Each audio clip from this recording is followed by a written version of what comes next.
বন্ধুরা, smart teacher YouTube চ্যানেলে তোমাদের স্বাগতম। তোমাদের জন্য আজকে ভৌত বিজ্ঞানের খুব গুরুত্বপূর্ণ একটি চ্যাপ্টার নিয়ে এসেছি, আলো। এই চ্যাপ্টার থেকে প্রচুর পরিমাণে প্রশ্ন কিন্তু মাধ্যমিকে থাকে এবং চ্যাপ্টারটিকে খুব ভালোভাবে বুঝতে হয়। তো এই চ্যাপ্টারে অনেকটা জিনিস আছে বলে আমি পার্ট ওয়াইজ নিয়ে আসছি। আজকে প্রথম পার্ট আলোর। এখানে যেগুলো আমরা বুঝবো সেগুলি হলো আলোর প্রতিসরণ, রিফ্রাকশন অফ লাইট। আলোর প্রতিসরণ কাকে বলে, আলোর প্রতিসরণের সূত্রগুলো বুঝবো এবং প্রতিসরণের ফলে যে চ্যুতি হয় বিভিন্ন মাধ্যমে সেইগুলো আমরা আলোচনা করব। তো চলো বন্ধুরা, আজ আমরা আলো চ্যাপ্টারের প্রথম পার্টটা ভালো করে বুঝে নেই।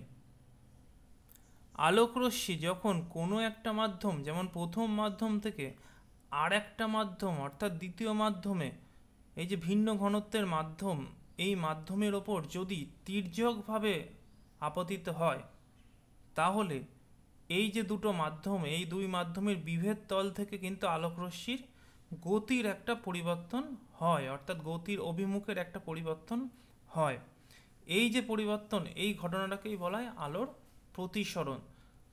তো বন্ধুরা, এখানে একটা কথা কিন্তু খুবই ইম্পর্টেন্ট, সেটা হচ্ছে যে আলোকরশ্মিকে তির্যকভাবে আপতিত হতে হবে। তো চলো বন্ধুরা, আমরা সংজ্ঞাটা, আলোর প্রতিসরণের যে সংজ্ঞা ভালো করে বুঝে নেই। আলোকরশ্মি যখন কোনো একটা মাধ্যম থেকে, যেমন এখানে প্রথম মাধ্যম, এখানে বায়ু দেখানো হয়েছে, এবং কোনো একটা অপর মাধ্যম যেমন দ্বিতীয় মাধ্যম, এখানে একটা কাঁচের ফলক দেখানো হয়েছে, তাহলে প্রথম মাধ্যম থেকে দ্বিতীয় মাধ্যমে তির্যকভাবে আপতিত হয়। মনে রাখবে, এখানে কিন্তু অবশ্যই তির্যকভাবে কথাটা কিন্তু বলতেই হবে, না হলে কিন্তু এই সংজ্ঞার কোনো মূল্য থাকে না। তাহলে প্রথম মাধ্যম থেকে দ্বিতীয় মাধ্যমে তির্যকভাবে আপতিত হয়, তো এটা হচ্ছে আপতিত রশ্মি। দুই মাধ্যমের এই যে বিভেদ তল, এই বিভেদ তল থেকে ওর যে পথে যাওয়ার কথা ছিল সে পথে না গিয়ে অভিমুখের পরিবর্তন হয়। অর্থাৎ আমি এখানে রং দিয়ে বুঝিয়েছি, এই যে আপতিত রশ্মি লাল রঙের এখানে পড়লো বিভেদ তলে, এখান থেকে কিন্তু ওর যাওয়ার কথা ছিল এই পথে, কালো ডট ডট দিয়ে যেটা বুঝিয়েছি, কিন্তু সে পথে না গিয়ে কিন্তু এই যে অভিলম্ব সবুজ রঙের দেখতে পাচ্ছ, লম্ব দুই মাধ্যমের বিভেদ তলে, এই লম্বের এখান থেকে কিন্তু দিক পরিবর্তন করেছে। তো এক্ষেত্রে আপাতিত রশ্মি এটা, প্রতিস্থিত রশ্মি এটা, এবং এই পথে যাওয়ার কথা ছিল, অভিলম্ব হচ্ছে সবুজ রং দিয়ে বুঝিয়েছি। এই ঘটনাটাকেই বলা হচ্ছে প্রতিসরণ। আপাতন কোণকে আই দিয়ে বোঝানো হয় এবং প্রতিসরণ কোণকে আর দিয়ে বোঝানো হয়। তো চলো আমরা এবার দেখে নেই যে প্রতিসরণের সূত্রগুলি কি কি। আলোর প্রতিসরণের দুটি সূত্র আছে, খুবই ইম্পর্টেন্ট সূত্র, পরীক্ষায় এক বছর অন্তর এক বছর পরে। তো চলো আমরা সূত্রটাকে বোঝার চেষ্টা করি। আলোর প্রতিসরণের যে প্রথম সূত্র, সেক্ষেত্রে আপাতিত রশ্মি অর্থাৎ এইটা, প্রতিস্থিত রশ্মি অর্থাৎ এইটা, এবং আপতন বিন্দুতে, এই যে আপতন বিন্দু দুই মাধ্যমের যে বিভেদ তল, এই বিভেদ তলে অঙ্কিত অভিলম্ব, এই যে সবুজ রং দিয়ে দেখানো হয়েছে, এরা সবাই একই সমতলে থাকে। এবং দ্বিতীয় সূত্র খুবই ইম্পর্টেন্ট, দুটি নির্দিষ্ট মাধ্যম, অর্থাৎ এখানে আমি একটা প্রথম মাধ্যম এবং দ্বিতীয় মাধ্যম দেখানো হয়েছে, যদি এটা আমরা বায়ু ধরি এবং এটা আমরা কাঁচ ধরি, তাহলে দুটো নির্দিষ্ট মাধ্যম, এই মাধ্যমের বিভেদ তলে যদি একটা নির্দিষ্ট বর্ণের কোনো আলোর প্রতিসরণ হয়, যে কোনো বর্ণ হতে পারে, তাহলে আপাতন কোণের সাইন, অর্থাৎ আপাতন কোণ এখানে কি আই দিয়ে বোঝানো হয়েছে, আপাতন কোণের সাইন অর্থাৎ সাইন আই, এবং প্রতিসরণ কোণের সাইন অর্থাৎ প্রতিসরণ কোণকে আর দিয়ে বোঝানো হয়েছে সাইন আর, তাহলে সাইন আই বাই সাইন আর এর মান সর্বদা ধ্রুবক হয়। এই ধ্রুবককে মিউ দিয়ে বোঝানো হয়। এই সূত্রটা, দ্বিতীয় সূত্রটাকে স্নেলের সূত্র বলা হয়, এবং মিউকে বলা হয় যে প্রথম মাধ্যম সাপেক্ষে দ্বিতীয় মাধ্যমের প্রতিসরাঙ্ক। খুব ইম্পর্টেন্ট সূত্র দুটো, ভালো করে এইভাবে ছবি এঁকে সূত্র দুটো লিখতে হবে। তো চলো এবার আমরা চলে যাই প্রতিসরণের ফলে আলোকরশ্মির চ্যুতি কেমন হচ্ছে বুঝে নেব।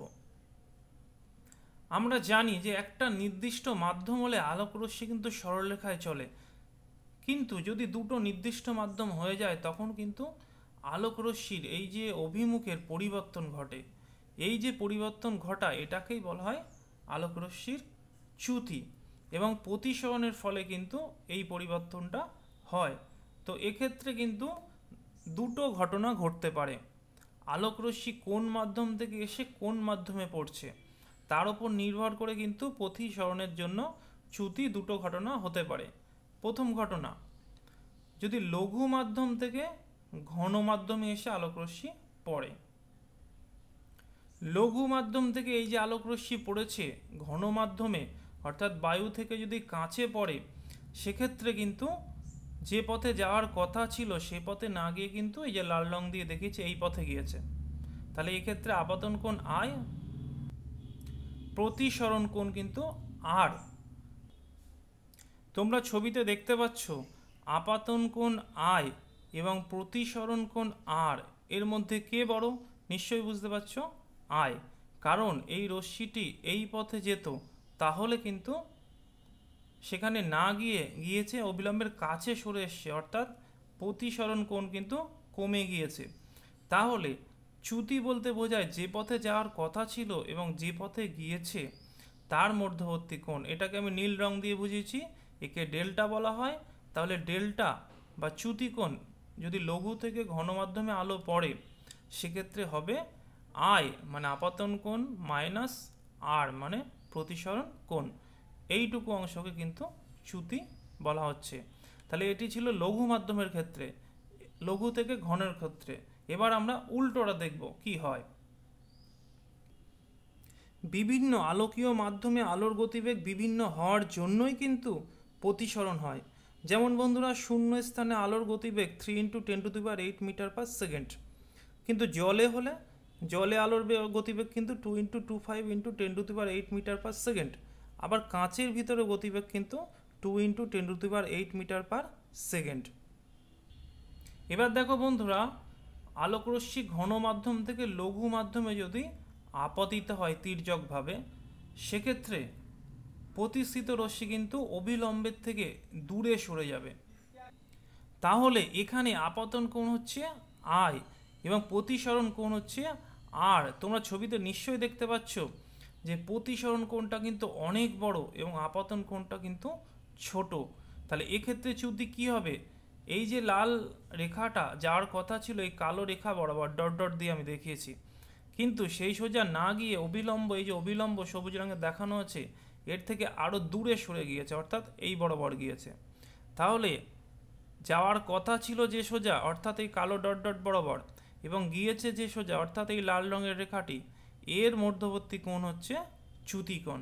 তো চ্যুতি কোণ ডেল্টা ইকুয়াল টু ঘন মাধ্যম থেকে যদি লঘু মাধ্যমে আপতিত হয় আলো তির্যকভাবে, চ্যুতি কোণ delta equal to r minus i, অর্থাৎ এক্ষেত্রে আর প্রতিসরণ কোণ এটা কিন্তু বড়। আশা করি বন্ধুরা তোমরা বুঝতে পেরেছো। আজকে আমি আলো চ্যাপ্টারের প্রতিসরণটা কিন্তু আলোচনা করলাম। আগামী দিনে আরও আলো চ্যাপ্টারের অন্যান্য বিষয়গুলি নিয়ে আসছি। ভিডিওটি ভালো লাগলে অবশ্যই লাইক করো এবং বন্ধুদের মধ্যে শেয়ার করতে ভুলো না। তোমার একটা শেয়ার কিন্তু অনেকের উপকারে আসতে পারে। যারা চ্যানেলটিতে নতুন এসছো তারা চ্যানেলটিকে সাবস্ক্রাইব করে বেল বাটনে চাপ দিয়ে রাখো পরবর্তীতে আরও নতুন নতুন ভিডিও পাওয়ার জন্য, এবং যারা অলরেডি সাবস্ক্রাইব করে রেখেছো তাদেরকে ধন্যবাদ।